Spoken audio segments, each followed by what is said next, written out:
In our lives, we all face moments of questioning and challenges. But what if these moments of doubt were, in fact, the starting point for a true connection with the divine? In today's video, we are going to dive into a story of faith, discovery, and profound transformation. Don't forget to subscribe to the channel and activate notifications so you don't miss any of our inspiring stories. Now follow along as we embark on the journey of a man who dedicated his life to the service of God, but in a moment of great trial, discovered something that would change everything. I was sent to a small town in the interior of Mexico, where faith was present in every moment of daily life. There, people trusted me as their spiritual guide. They came to me for advice, support, and comfort when life's difficulties became too much to bear. I baptized their children, celebrated their marriages, and blessed their homes. In the eyes of all, I was the perfect priest, fulfilling my role in the best possible way.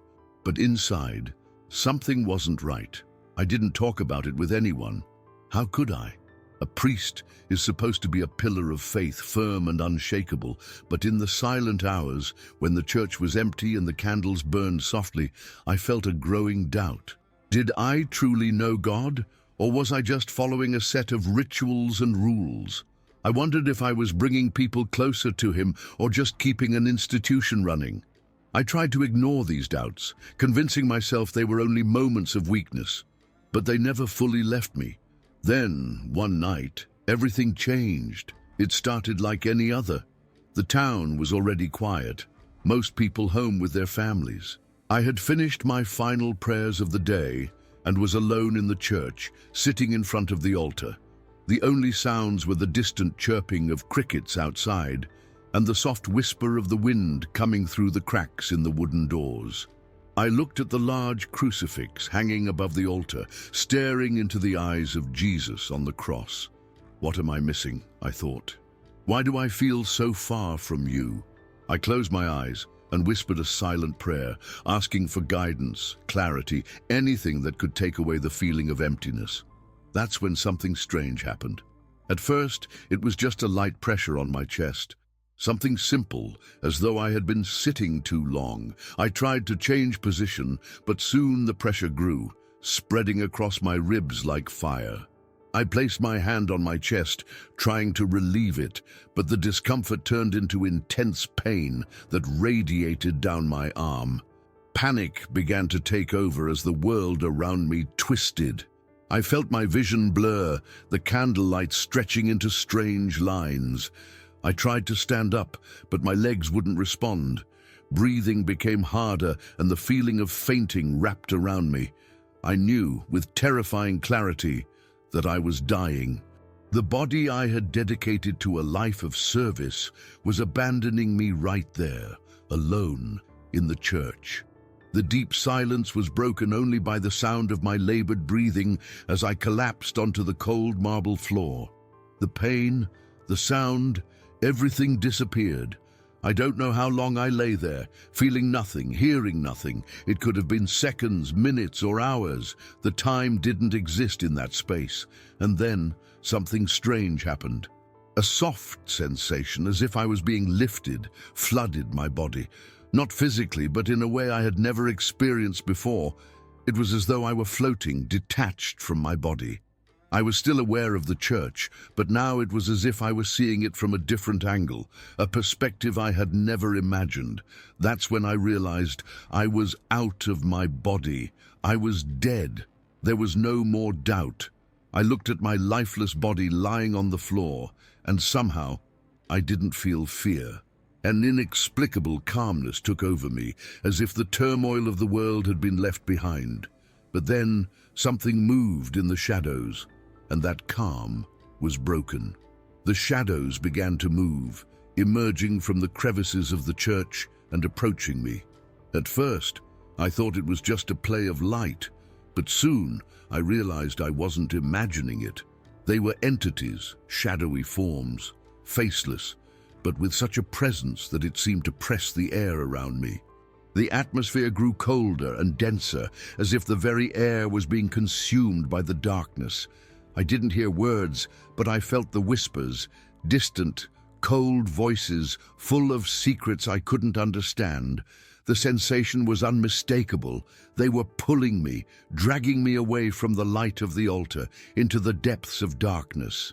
I tried to resist, but it was like swimming against a strong current. Every time I tried to pull away, the pull grew stronger.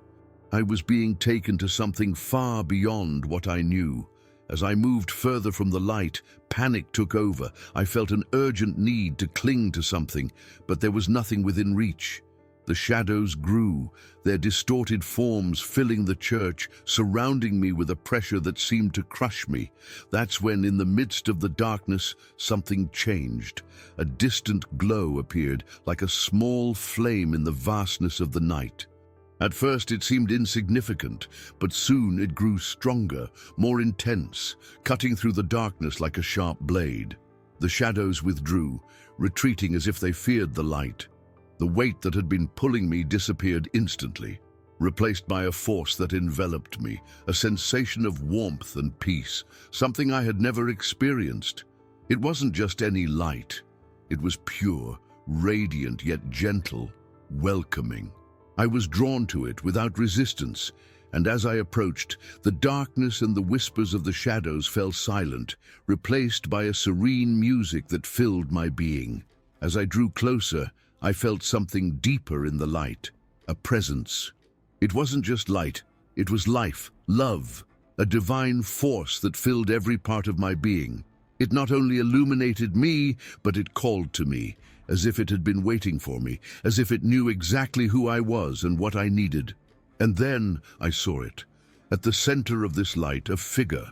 He was there, radiant and yet simple, as if he were the source of all the light around. His face radiated love, deep compassion, yet also an authority that made everything around him seem irrelevant. He looked at me and spoke my name, Javier, in a voice that wasn't just a word, but a direct sensation in my soul. Hearing my name, my heart tightened.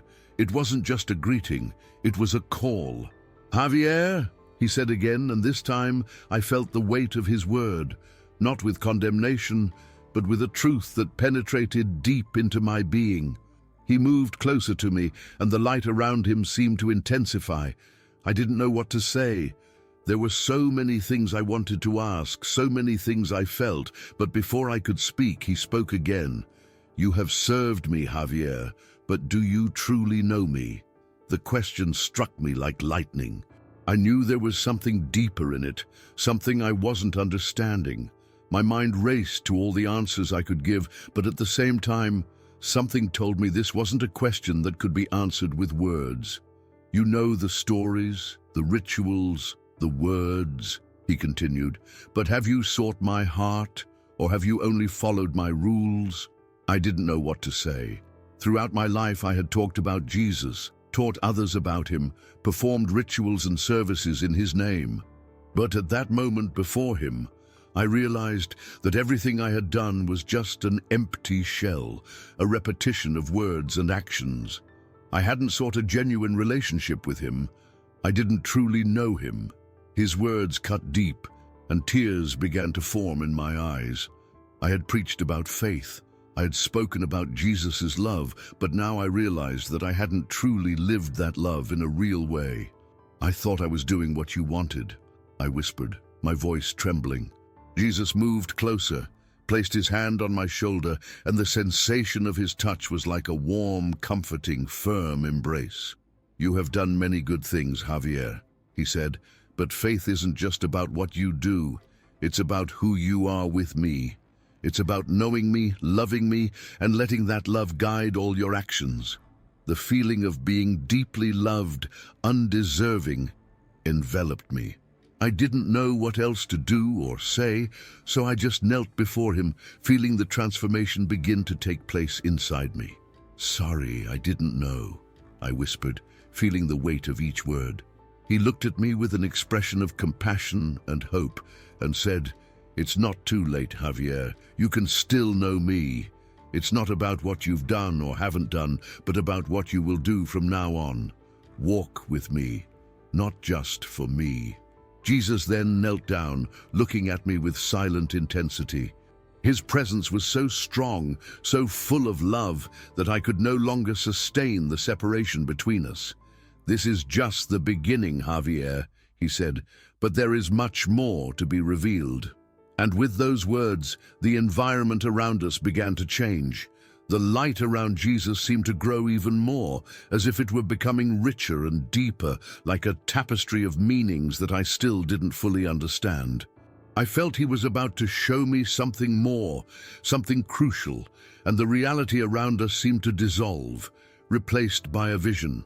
Now, I saw scenes of my life, as if I were observing them from the outside, moments from my mission, my leadership as a priest, but now seeing everything from a new perspective. I saw scenes from my ministerial life, the work I thought I had done for God, but now understanding that there was much more to be revealed. In one of these scenes, I saw myself blessing a family's home. The mother was holding her baby lovingly, and her eyes shone with gratitude as I sprinkled holy water on them. In that moment, I felt proud of my role, as if I were truly bringing God's presence to that home. But now, observing from the outside, I realized I was rushing my actions. I wasn't fully present with them. I was distracted, anxious for the next appointment, rushing through the ceremony. I had done the ritual, but I hadn't taken the time to listen to their concerns, to understand their hopes. I had spoken the right words, but I hadn't connected with their hearts.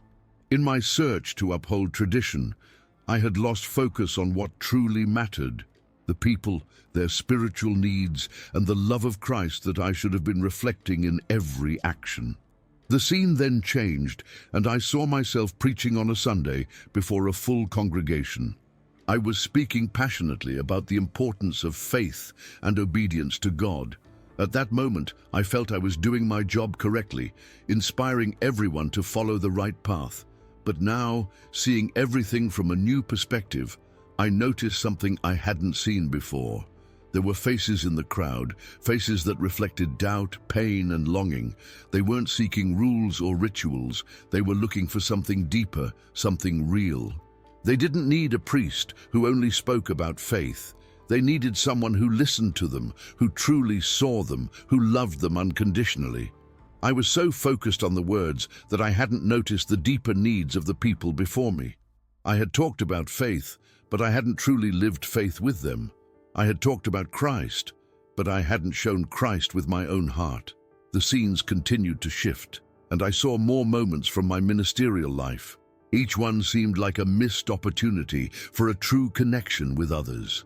I saw times when, instead of being the reflection of Christ's love, I had focused on following the right, on maintaining order, without truly being present. Faith was no longer in me, nor in the people around me. Faith was only in what I did, in the actions, not in the intentions that should have guided those actions. It was painful to realize that, for so long, I had valued the fulfillment of norms more than the calling God had given me. The calling to be His outstretched hand to the world, the calling to love, listen, and serve with an open heart. I thought I had been doing God's work, but now I clearly saw that something fundamental was missing. That's when I heard Jesus' voice again, gentle yet firm. "Do you see now, Javier?" he asked. "Faith isn't in the rituals you perform, but in the love with which you live. Rituals exist to remind us of me, but too often, instead of pointing to me, they become the center of faith." I felt the weight of these words. He wasn't devaluing rituals. They had their place. But he was showing me that the true center of faith was love. Love wasn't something I should just preach or teach, but something I should live and reflect. In those moments when I truly lived the love of Christ, like when I helped the elderly woman bear the pain of losing her husband, or when I gave the last rites to a young man on the brink of death, those were the moments when I truly knew God. Not by following rules or performing ceremonies, but by simply loving people the way He loves them. And it was at this moment that a sense of clarity filled my being. I understood that Christ's love wasn't in doing what seemed right to others, or fulfilling a list of expectations. It was in being genuine, in showing people they were loved, not because of what they did, but for who they were in God's eyes.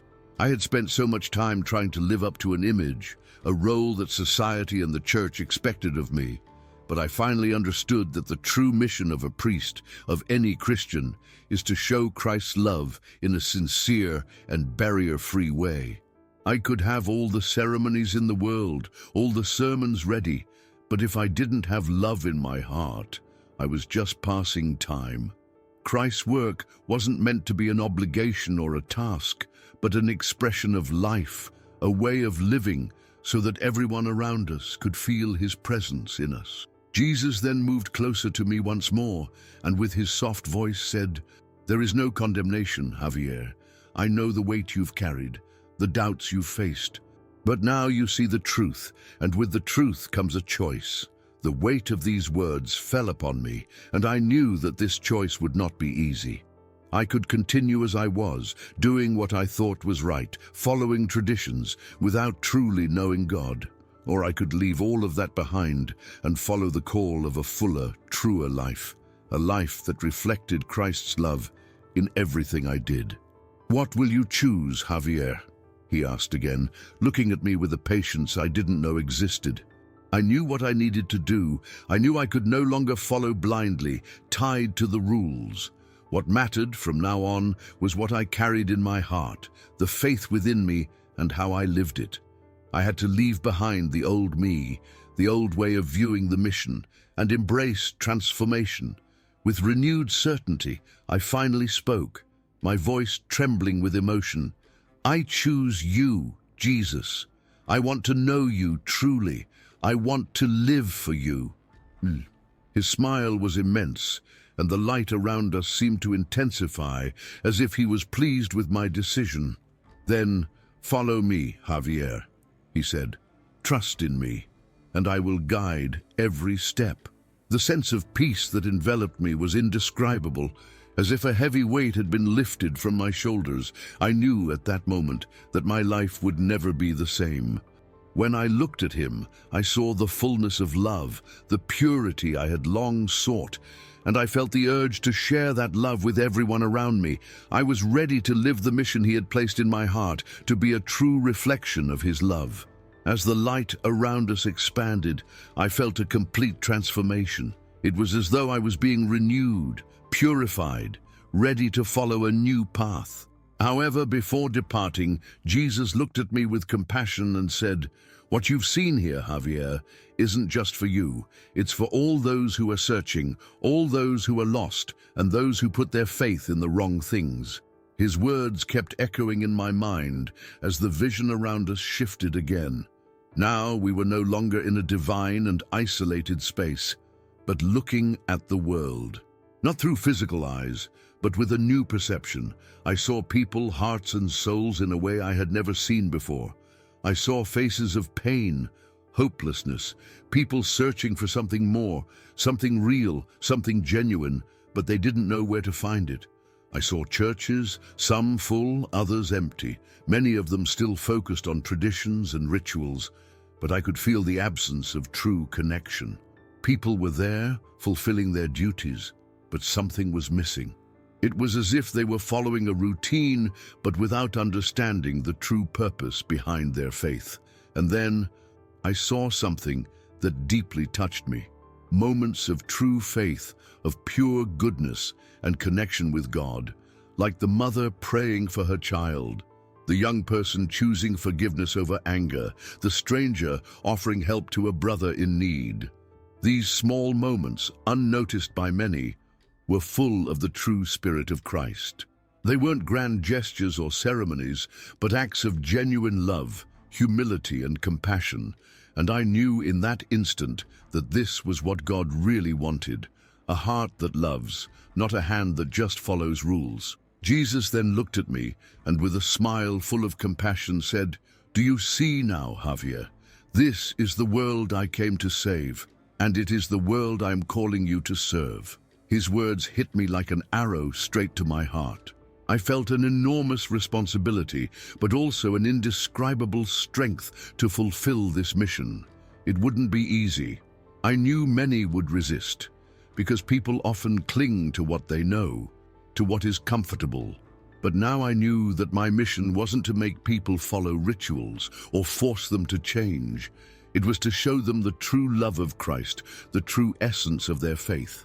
I had to live that love and be a reflection of him, walk beside people, not above them, and remind them that their value wasn't in what they did, but in who they were to God. With these words, Jesus raised his hand, and the light around us shone even brighter, filling the entire space. I felt a wave of energy and peace flowing through me, a sensation of being completely welcomed and understood.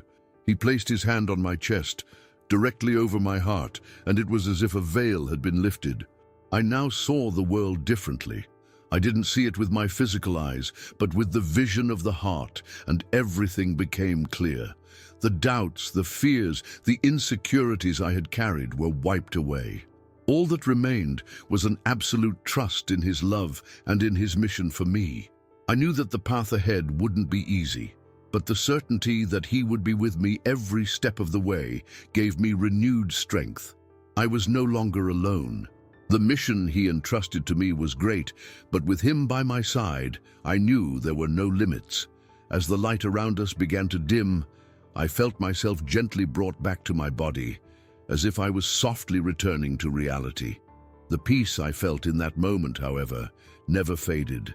When I opened my eyes, I was immediately confronted with the physical reality, the hospital room, the machines around me, the sounds of the heart monitor.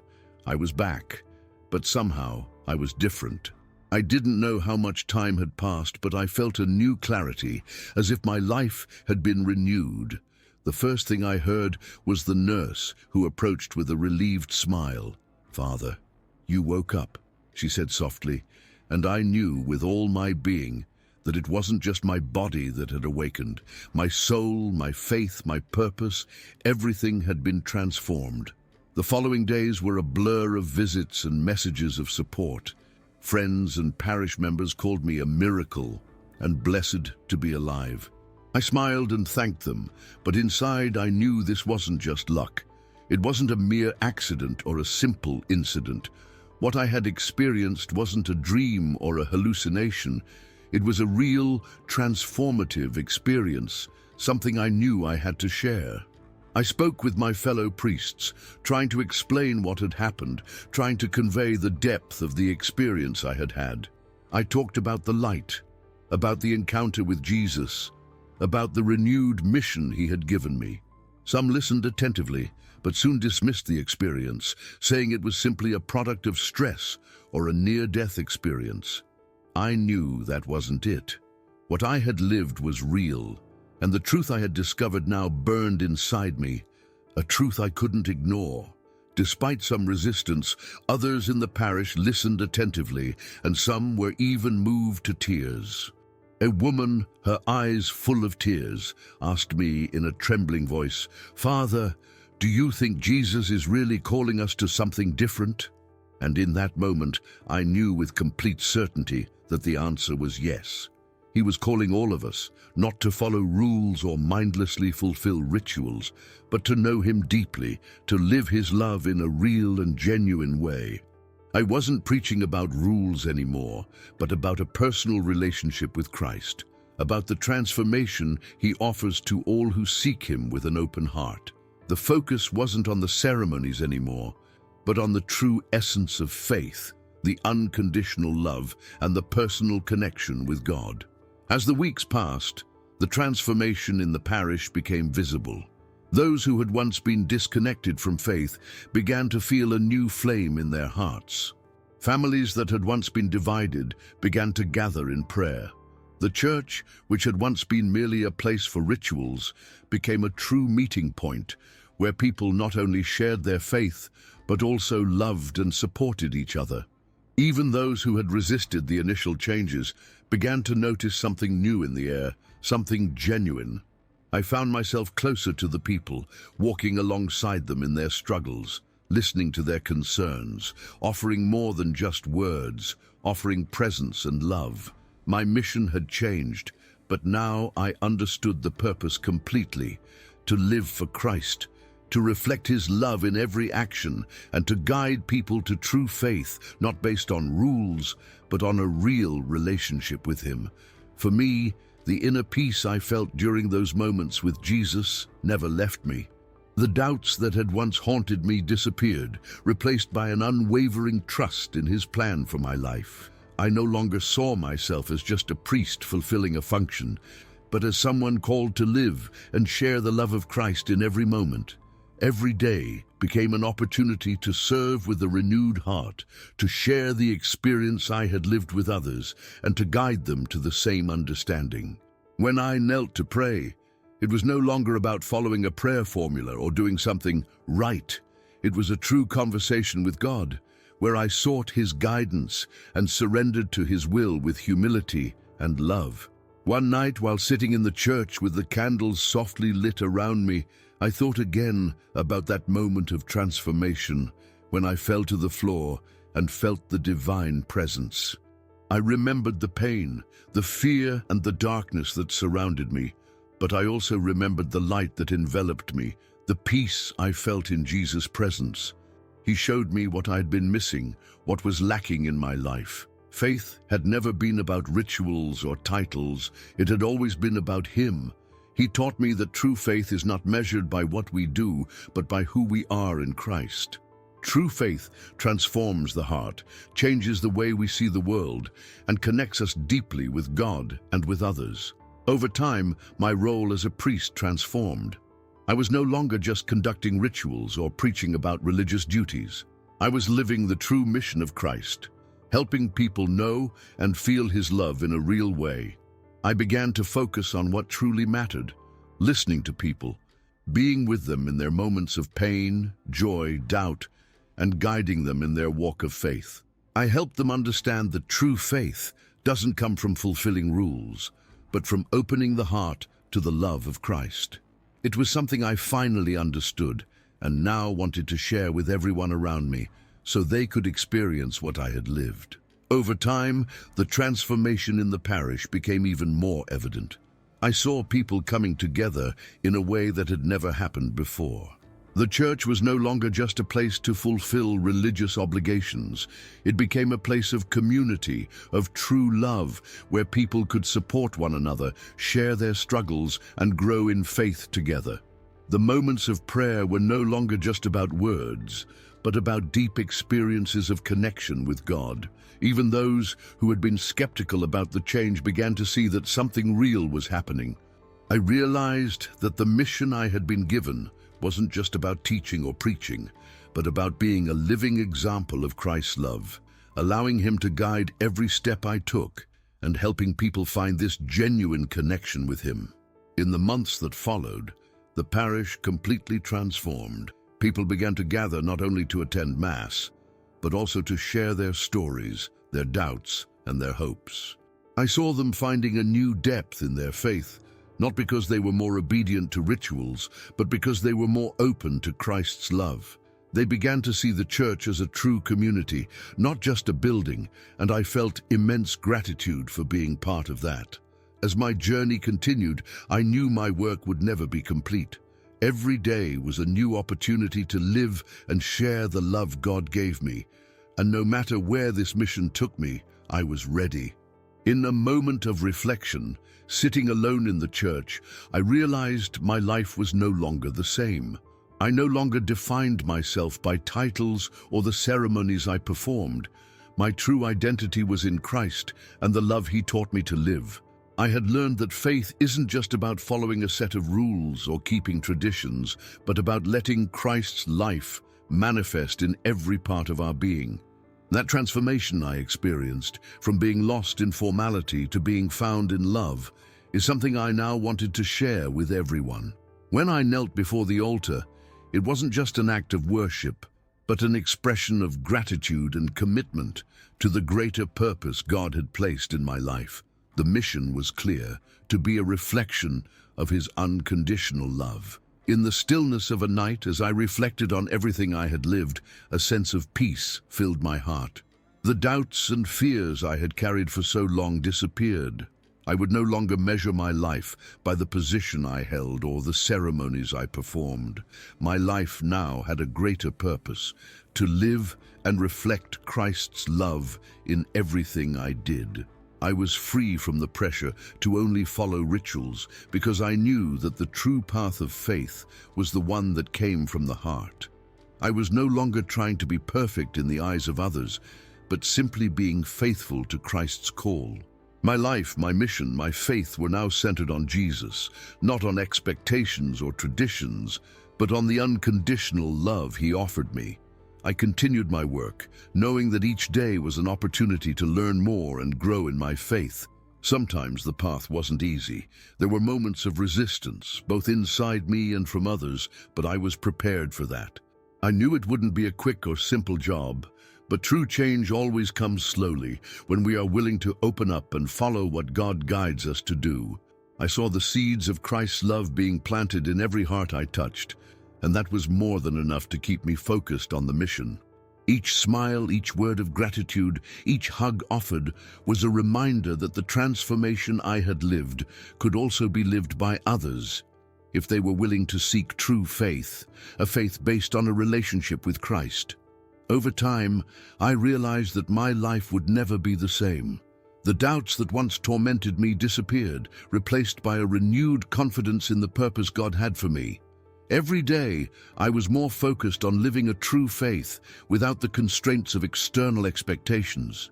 I knew I wasn't perfect, but I had learned that it didn't matter. What mattered was my continuous search to know and reflect Christ's love and to help others do the same. Each small step, each gesture of love and compassion became a way of living faith in a real and authentic way. I was ready to continue my mission, knowing it would never end, because the true mission is to live Christ's love every day, in every action. As I sat in the church, a sense of serenity took over me. I looked around, at the candles still lit and the silent altar. I had changed. My faith was no longer about following rituals and fulfilling obligations, but about living Christ's presence in every moment, in every person I encountered. I knew my journey had no end, but the path was now clear. I was no longer alone on this walk. I felt the Spirit of God guiding me every step of the way. The work of being a spiritual leader was no longer a burden or an imposed responsibility. It was a daily opportunity to serve and share the unconditional love He gave me.